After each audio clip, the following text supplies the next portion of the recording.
How's the background? You said what? How's the background? Oh, the background's fine. It's fine. All right. So it says, got this, all this writing on the screen. I don't know what the hell it wanted me to do though. You said writing? Yeah, it said this meeting is being recorded by the host or a Oh, participant. okay. Yeah, you could just exit. I mean, just it's just letting you know I'm recording.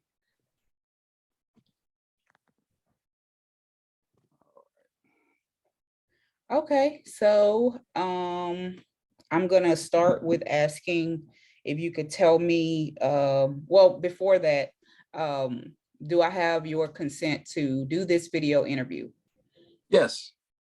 Okay, so if you could start with telling me your name, age, race, occupation, married, and how many children you have.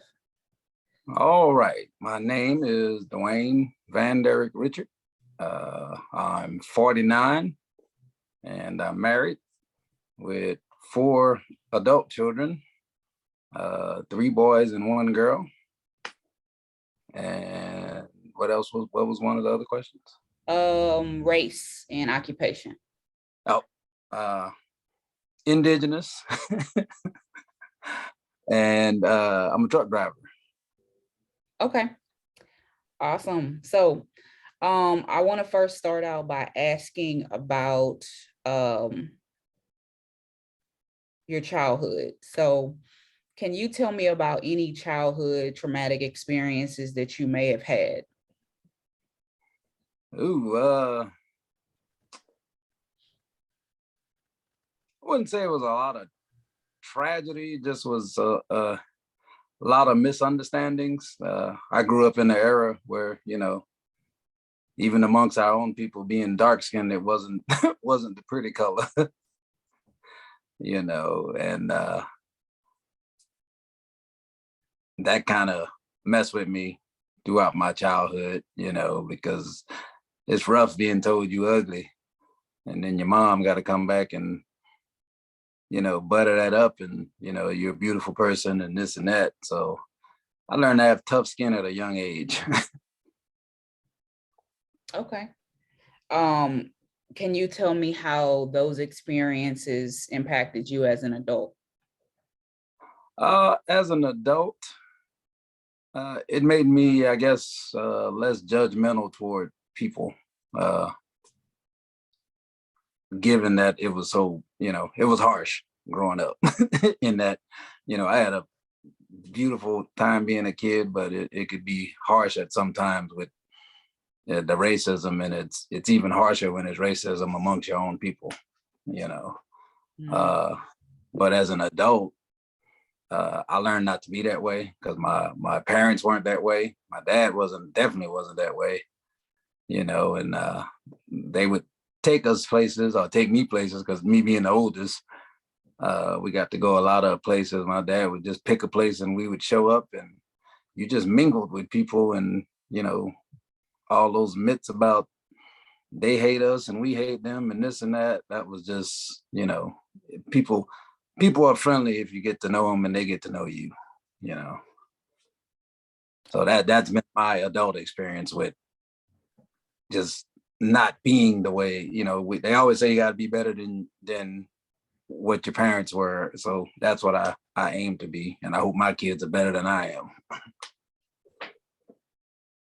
Okay. Have you had any traumatic experiences as an adult? Yeah, a few. Military mostly.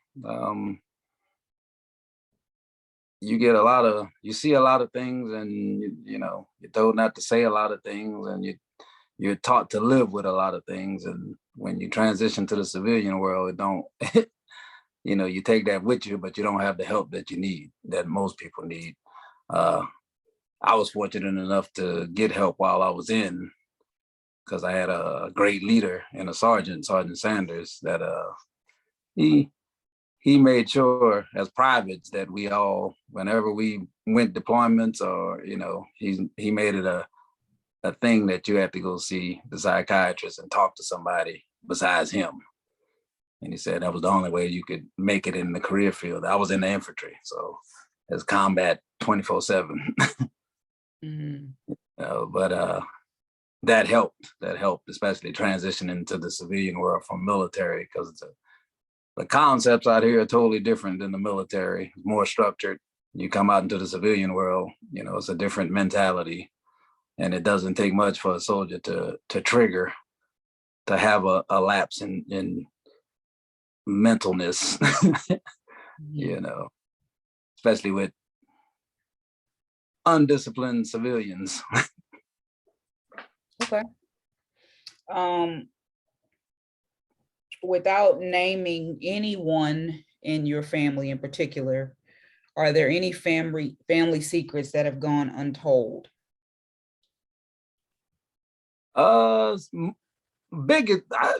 Honestly, I think the biggest secrets are not knowing who your people are. And I don't know if you know that. That's what I genealogy. I dig, and sometimes you just come to dead ends, and all the older people have died with who was who and who's this kid for and all this. So you're like, man, you get sidetracked a lot. I think that's the biggest secret of all. The elders that have held on to secrets that should have been passed on so we can know our lineage. Okay. Have you ever been diagnosed with a psychological disorder? Not by a doctor. I mean, because like I said, in the military, once they put it in your records that you've been seeing a psychiatrist or whatever, it's it don't come out into the civilian world unless you're doing something you ain't supposed to be doing. But like I said, years of counseling, you can say you're okay, but like I said, sometimes it just coming out into the real world, it's not okay sometimes, and especially with family members not understanding that. I could say I'm probably about 80% okay. Because I mean, you grow with it and you deal with it and you learn. And I know triggers and I know different things that'll cause me to go there. So I just don't. So I separate myself from a lot of stuff. And it don't make me unhappy, trust me. I live a very happy life. But, and I call things for what they are. So that's what makes me, that's how I deal with everything, basically. I don't know if that answered the question, but yeah, it did. Have you ever had any traumatic brain injuries? Yeah, I've had let me see, probably about 7 severe concussions from bang grenades, flash grenades, concussion grenades. I've had head collisions playing sports, Army sports. I had a guy split my eye open from a head-to-head collision, and that pretty much messed me up for a few days. And I actually suffer from like bright lights. If you get a glimpse of a bright light, it'll cause like a concussion symptoms, almost like a instant migraine, to where my vision goes out and all that stuff. So yeah. Wow. Okay. How do you think, wait, let me move to this other question. I think this will be better if I switch these around.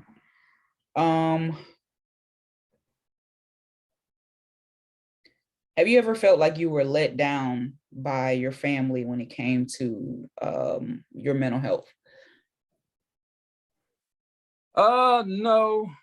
My mother, my mother mostly, love my dad, but you already know my dad he ain't that talkative type guy. My mom has always been supportive of whatever issues any of us have had mentally. And I think the biggest thing has been addressing and not being ashamed of that. Yeah, you got some issues going on. My mom is there. Both of my parents, they've been big on that. Of course, my brother is that he's been with mental issues after his chemo at 19. It messed him up, and a lot of family members looked at him as just being crazy and this and that and that, and then it messed him up. But my mom was like, it is what it is. We deal with it. He goes to his therapy, he does this, he does that. And me having the psychologist in the military and I actually worked at a mental institute in San Angelo, Texas as a behavior specialist. Oh, So wow. Okay. that helped so much understanding, reading charts and understanding individuals and where they were. I mean, I had some people that were like really, really bad off. That, I mean, they were at the mental institute. It was a campus like the size of University of Texas. And these adults, their parents would just bring them there because they didn't want to deal with them. And so we would teach them. They had schooling, they learned different things, they learned technical skills, but most of them could probably never leave that institute, but it helped me out tremendously, especially with myself and my brother, to understand, different scenarios. Example, hearing voices. People say, well, yeah, talking to people, keep talking to them in my head or whatever, but that's, who's to say that that's something wrong with that? Mm-hmm. If you look at another angle of it, that person could have telepathic abilities that he don't understand because he's hearing other people's thoughts. She's hearing other people's thoughts. Mm-hmm. We don't know, and everybody else just take guesses, and they just label you as crazy or they always talking to themselves. It's for a reason. So that's why I say just not being judgmental and trying to understand. Yeah, I can be a bit tough sometimes, understanding things, but for the most part, I try my hardest to listen and not be judgmental in that aspect, because it's a serious thing, Okay. Do you believe anything mentally has been passed down to your children? I mean, being a military family, we've had a lot of mishaps in our family, separation, just everything that can be thrown at you gets thrown at you. So, no matter how much you try to keep it away from your children, they see everything. Mm-hmm. And believe it or not, they understand more than you think. Whether it passed down to them, I don't know, but I know it can. It can. I don't know if you know the history of my dad's side of the family with his father dying, getting killed in front of him. I'm pretty sure that was trauma across the board. Right, yeah. That they honestly never got help for. Mm-hmm. So talking years and years and years. He died in 70, I think. 1970. Yep. So that's a long time. Yeah, I didn't know he was killed in front of them. Wow. Yeah. Yep. Over who knows what. It was a barbecue or something going on. I didn't get the full story. They don't like to talk about it too much. Again, which is something that should be talked about and understood, with some clarity, and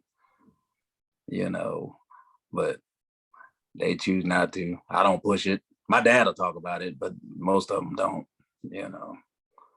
Yeah. But that's a serious trauma.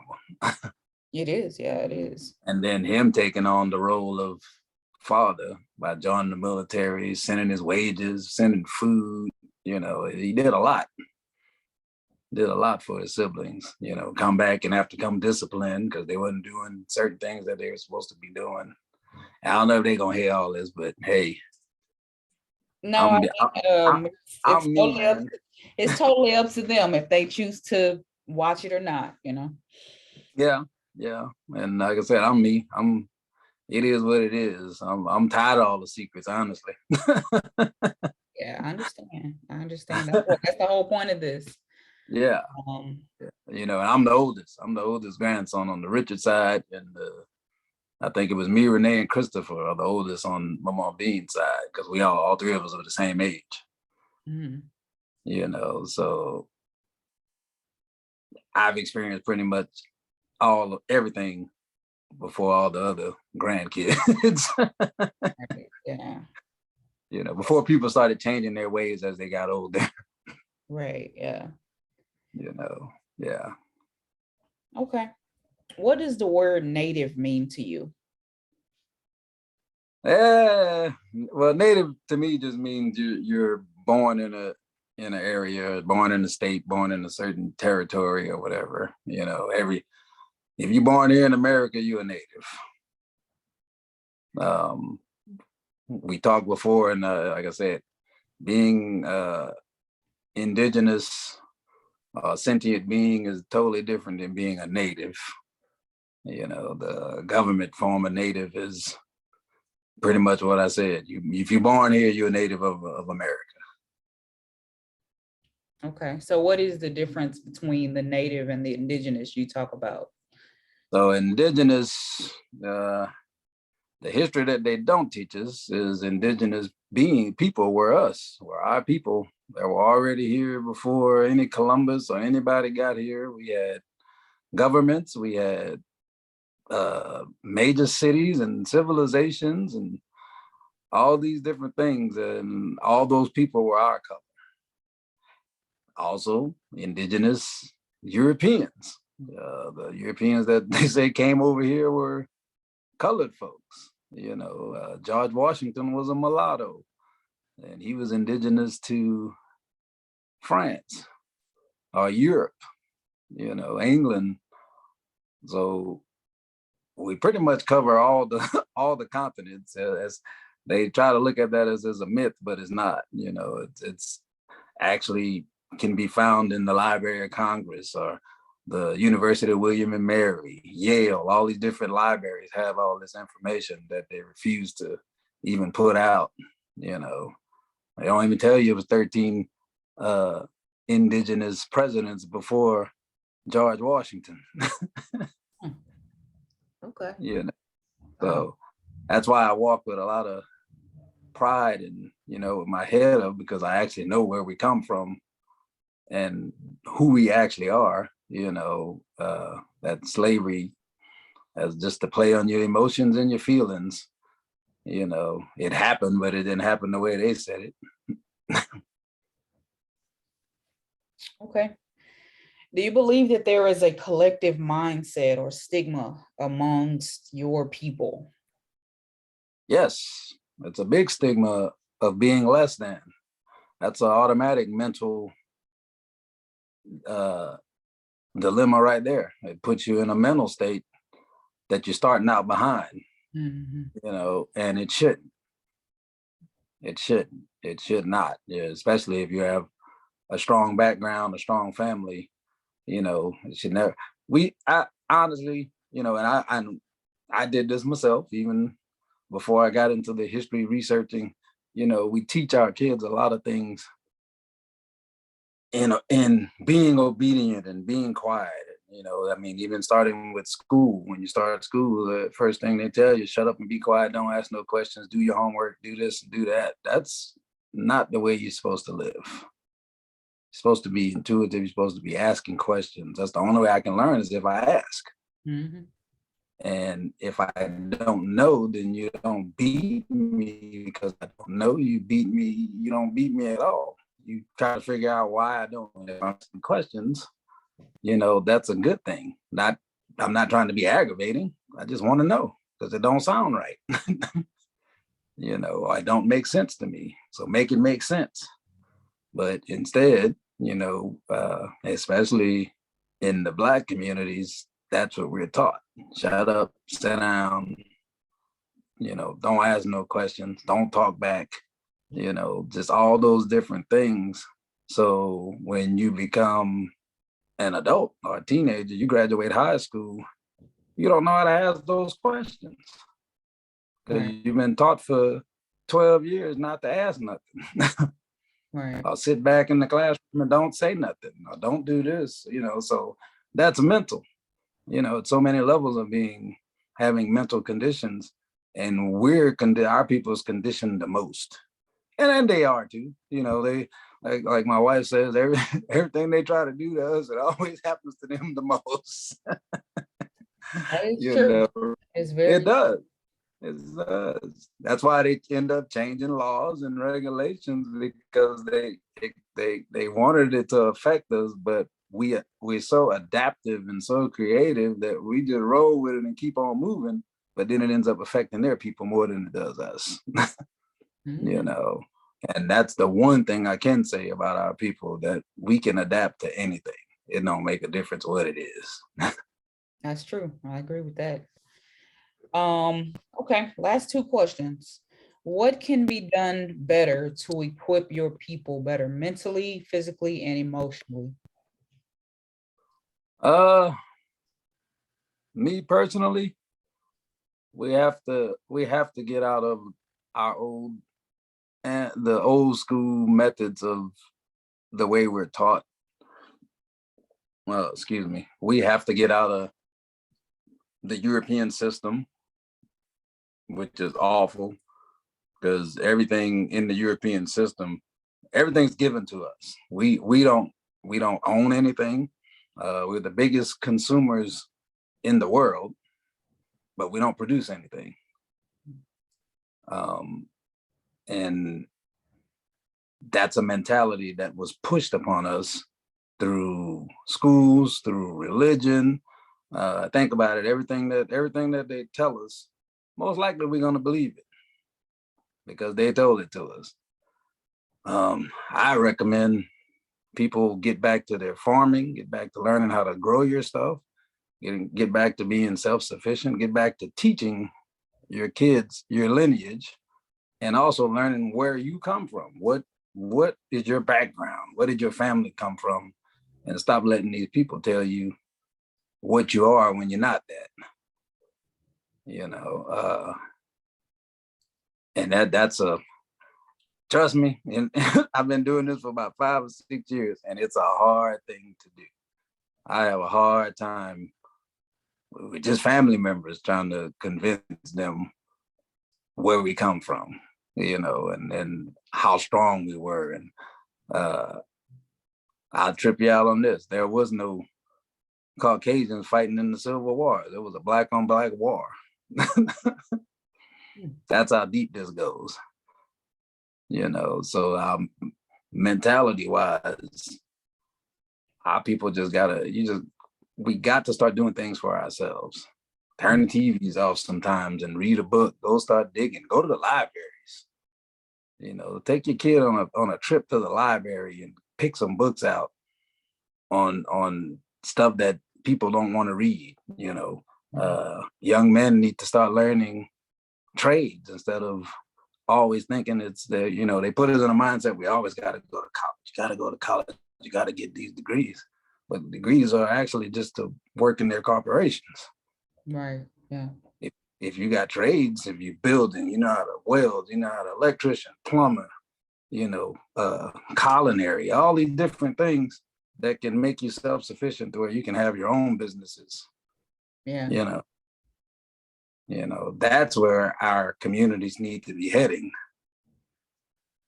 And I know I'm probably get shamed for this, but stop waiting for that savior to come and get them, come and save them. Because it's not gonna happen. The savior's within yourself. Look within yourself. That's it. Mm. That's the big secret. Right. But we have too many distractions. We got everything distracting us from looking within ourselves and putting energy into ourselves. We got everything outside of that. And that's what we focus on. Yeah. Instead of focusing on ourselves, Okay. If you could say anything to anyone in your family or a part of your culture, what would it be as far as lessons or solutions to help them? Uh, as far as family goes, some old grudges got to be laid to rest, and some got to come out, and some that, you know, they got to be put on the table, and then let it go from there. You know, like I said, a lot of stuff happened in my childhood. I wouldn't wish upon none of y'all. You know, because I experienced them. I witnessed them hands on, you know. And as far as, you know, any kind of wisdom, people just need to start reading more and stop looking at TV. Stop relying on what they're telling you on the news. Stop relying on this government, the politics, all that different stuff. That don't have nothing to do with us, because they don't care. They do not. They could care less about us. Either side, Republican, Democrat, they could care less. So we have to start looking into different avenues. Hell, even vote the local farmer as president of the United States. Why not? At least you know he's in agriculture and he got your best interest at heart. He's trying to feed everybody. That's who we want. Exactly. You know.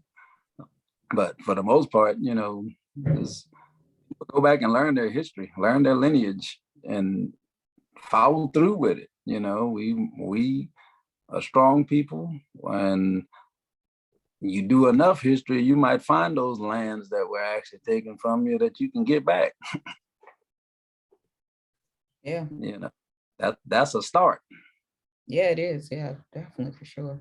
That's a start. And, you know, also just speaking up on certain things that we don't want in our communities. You know, you don't want the violent rap. You don't want the strippers, you know, the nudie videos and all this obscene stuff given to your kids. We don't want none of that.